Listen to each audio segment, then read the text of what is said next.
defending truth and our shared values. Please welcome Kenneth Abramowitz, founder of SaveTheWest.com.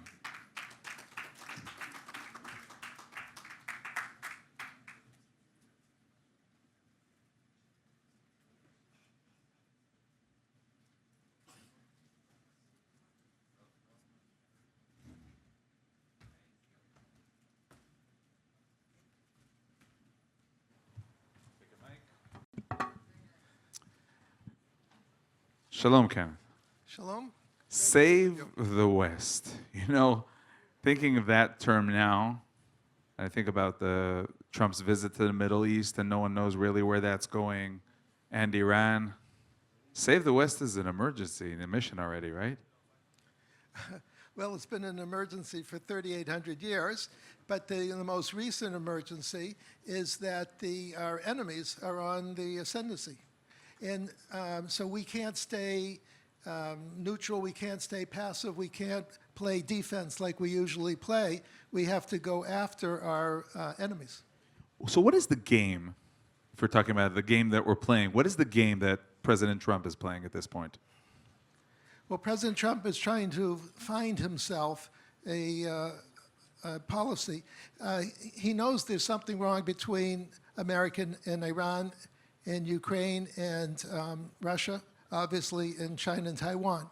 So he's trying to address all of those three issues simultaneously, and he's using a variety of carrots and sticks.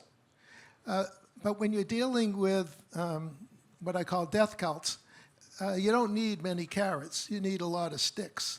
And he has a wish to use carrots to convince people to become friends with each other and be rational and normal. But in the Middle East, no one's rational and normal except for Israel. And so he has to make a trade-off between those carrots and sticks. Right now, he's focused on carrots. But some may say he's continuing the Abraham Accords. That was only carrots. Economic carrots. What's the difference at this point? Why is this point everyone, getting all concerned? Well, what everyone's worried about is that Iran is working on nuclear weapons every day. Mm-hmm. They've been working on it for 40 years. But the feeling is they're getting closer and closer.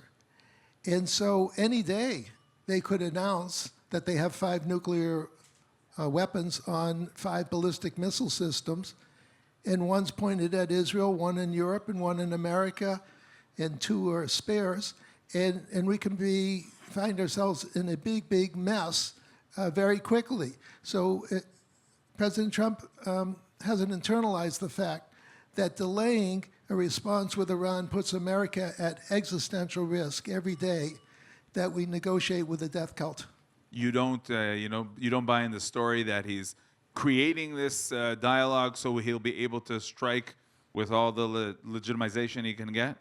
Yes, one day, I go back and forth. One day I say, yes, he's doing this all for show, to show that America is generous and magnanimous, and put all the blame on Iran. And then on the next day I say, is he serious about negotiating with the death cult and expect to have an agreement and expect them to honor an agreement? So I go back and forth, but I don't want to underestimate President Trump.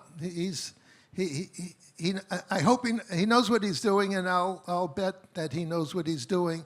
I just would wish that he uses more sticks and fewer carrots. Now, in terms of Qatar, how do you look at this whole facade with the plane? Well, in the Middle East, there's, as I say, there's 2 elephants in the room. Mm-hmm. There's the Qatari elephant and the Iranian elephant. They're different elephants, but they're both death cults. So Qatar's running the Sunni Muslim Brotherhood death cult, and Iran's running the Shiite death cult. And they're a little different, but they want to basically take over the Middle East and then take over Europe, take over America, kill all the Christians, Jews, and Hindus, and take over the world. By the way, this war has been going on for 1,400 years, so it's not like this is a new revelation. But it's time for the Christian world to save itself. Christians have been losing to the death cults for 1,400 years. Right. You tend to say, look at our history. You're talking about that a lot. And remind us how much we're supposed to just look at our history to understand how we should be acting. Well, someone famous said, maybe someone in the audience knows, the further you go back into the past, the easier it is to forecast the future.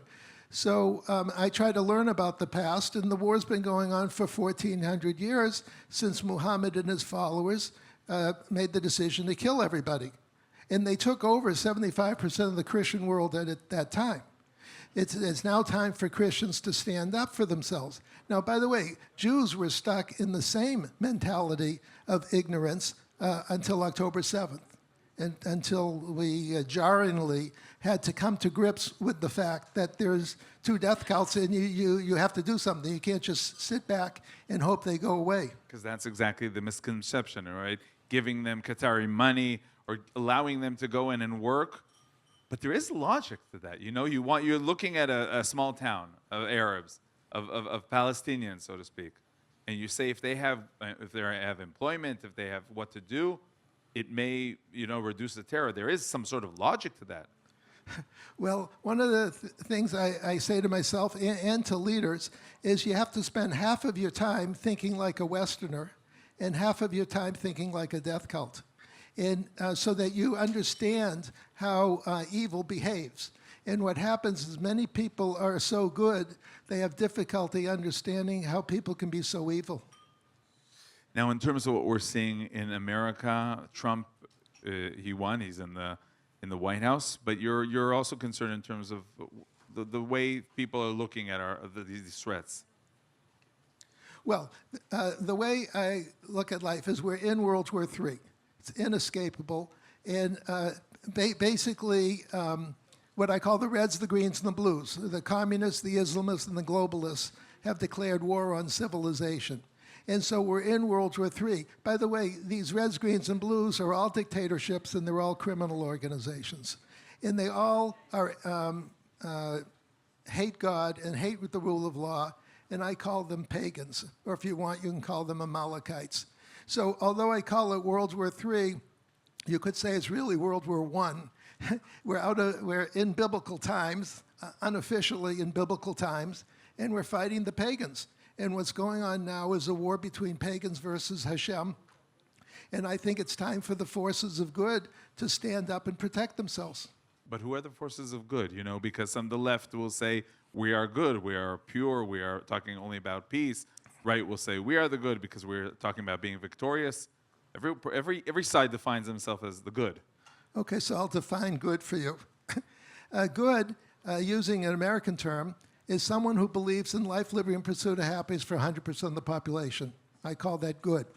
The forces of evil, or the pagans, or the Reds, the Greens, and the Blues, whatever you want to call them, or the communists, Islamists, and globalists, believe in life, liberty, and pursuit of happiness for 10% of the people. In other words, me, my family, my friends, but not everybody else. That's how I define good versus evil. You could also say it's we the people versus they the elites, is another way to think of it as. And do you think in terms of the United States, in terms of the attitude, the policies, something is changing now that Trump is in the White House? Or the same, the same rifts and the same ideas and the same problematic ideas, in your opinion, exist? Or will there be a change? Are we in the beginning of a change? Yes, we're eye-openers. Yes, we're in the midst of a huge change, and because we, the people, took control of America on November 5th. So that's important. We had been run by pagans. I hate to say this, but for 4 years, we were run by a pagan administration. But now we're run by we the people, so we have a good administration. Our job collectively is to make them better. Yeah, but I have to ask you a question, because some would say we were 4 years run by we the other people. Why can't you say that? Yeah, we the other people, the criminals. America basically for 4 years, I hate to say this, was run by a criminal organization, and run by elites who are managing it in their own criminal image. And finally, the American people got fed up. There's an old expression from the movie Network, we became as mad as hell and we couldn't take it anymore. And that's what happened. We, the people, rose up peacefully on November 5th and took over the country. So when you're seeing this, you're optimistic? I'm very optimistic. It's just that within the Trump administration, there's three groups of people. There's, let's just say it's equal. The 1/3 are America First, which we voted for.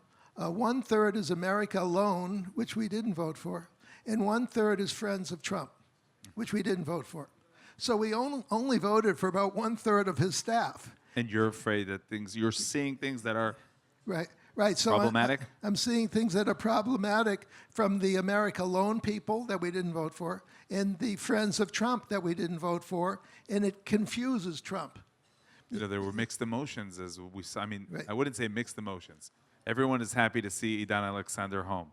But the fact that it's as if the president is taking care of his people, which is also something that's natural and okay, and some are afraid that maybe he'll just say, okay, now you got to take care of this. How do you look at that issue with the hostages? Well, let's go back to carrots and sticks. If President Trump used more sticks than carrots when he was visiting with Qatar, he could have, should have, if he had called me, would have, said to the emir, I want all the hostages back in 2 days. I mean 2 days. You're financing Hamas, and I want them back in 2 days, or I'm taking over Qatar. I'm going to be living in the palace. It's full of marble. I think it's really pretty. I always wanted to live here. And you have 2 days to think about it, have a nice day, and I don't want your airplane either. Bye-bye. So, but he didn't. Because there's so many conflicting pressures on a president. So you mentioned pressures. Do you feel that there may be the right pressures to, yes, push him towards those kind of statements and attitude? Look, or that's wishful thinking? President Trump always says, I hate endless wars. We've been in an endless war with Islamists for 1,400 years. They promised to kill all Jews, all Christians, all Hindus. End the war. Don't just say, oh, I hate endless wars. There is a way to end an endless war, and that is to win. And so just as Israel is now determined to win, unfortunately the hard way of going through October 7th, it's time for America to internalize that October 7th was an attack on America. It wasn't just an attack on Israel, it was an attack on America and Western civilization. And Americans have to behave like Israelis are now behaving and say, go back to my expression, I'm as mad as hell, I'm not going to take it anymore. No. Finally, this is the day of Celebrate Israel Parade. Did you march this time? I was going to march, but then you had this wonderful conference, so I signed up to march with ZOA, but I abandoned Just a few words about the positive energies of this march, the positive energies of during these days of war, understanding that we need to celebrate.